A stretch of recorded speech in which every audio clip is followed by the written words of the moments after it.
ओम शांति।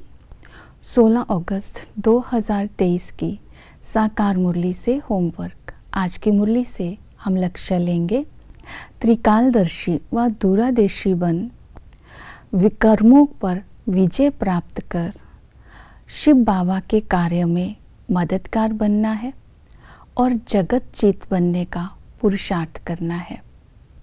दूरदेशी व विशाल बुद्धि की विशेषता होती है योग युक्त, ज्ञान युक्त और सदा ही त्रिकालदर्शी, त्रिनेत्री बनकर हर कर्म करने वाली आत्मा। तो विशाल बुद्धि की पहली विशेषता है योग युक्त। तो आज बाबा ने कहा, बाप को जानकर उसे याद करने से माया जीत, जगत जीत बन जाते हैं। तो याद करने की आज बाबा ने विधि बताई। भिन्न भिन्न संबंधों से बाबा की याद में रहना है। पिता के संबंध से बाबा आकर के हमें बेहद सुख का वर्षा देते हैं। तो संगम पर हम बाबा को यथार्थ पहचानते हैं, जानते हैं। वो जानी जाननहार है, नॉलेजफुल है, निराकार है। हम आत्मा भी निराकार है। ऐसे बाप को, जिसे संगम पर बाबा ने कहा, मैं गोपी वल्लभ हूँ और तुम गोप गोपिकाएं हैं।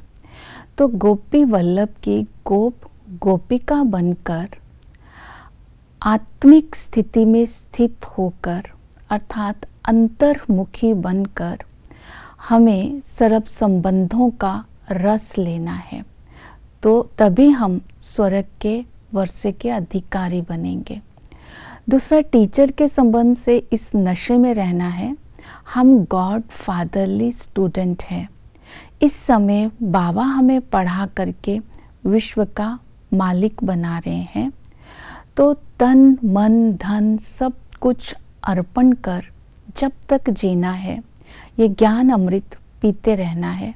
अर्थात इस पढ़ाई को पढ़ते रहना है और लक्ष्य को स्मृति में रखना है। हम लक्ष्मी नारायण बनने वाले हैं। लक्ष्य को स्मृति में रखेंगे, ज्ञान को स्मृति में रखेंगे, तब ही हम ऊंच पद पा सकते हैं। सतगुरु हमें पतित से पावन बनाते हैं। इस संगम पर पारलौकिक साजन हमें ज्ञान अमृत पिलाकर पावन बनाते हैं।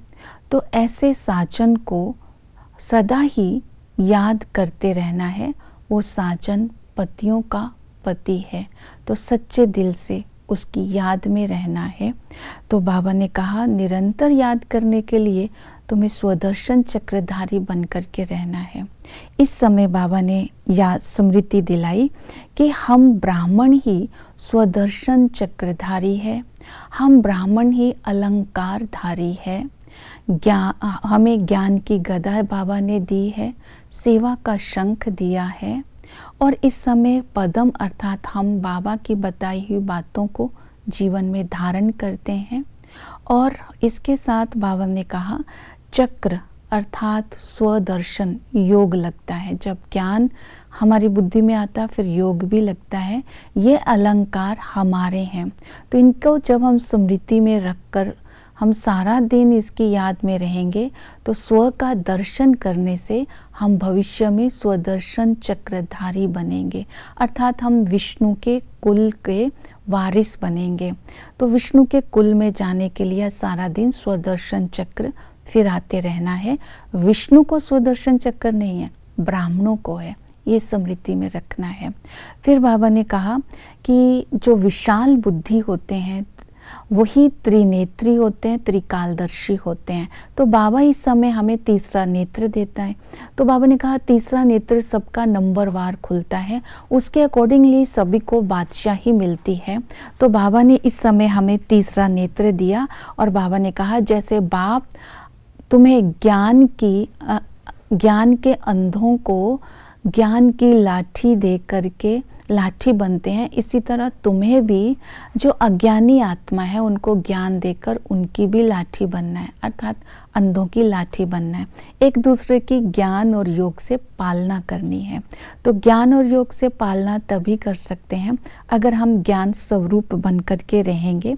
तो इसीलिए पहले वो ज्ञान स्वयं में धारण करना है, तो दूसरों को कांटों से फूल बनाने की सर्विस कर बाप का मददगार बनना है।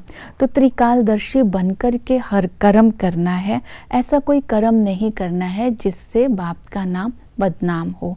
तो जो विशाल बुद्धि आत्मा होती है वो ज्ञानी तो आत्मा होती है। तो ज्ञान का चिंतन करते हुए ज्ञान स्वरूप बन करके ज्ञान की सर्विस करनी है। बाबा ने कहा तीसरा नेत्र देवताओं को दिखाते हैं, वो नेत्र तुम्हें दिया जाता है, अलंकार तुम्हें दिए जाते हैं, तुम ही शिव शक्तियाँ हो, तुम्हारी ही महिमा है। श्री कृष्ण पुरी की स्थापना हो रही है। श्री कृष्ण इस समय राजयोग सीख रहे हैं। श्री कृष्ण ज्ञान नहीं देते हैं, ज्ञान शिव बाबा देते हैं।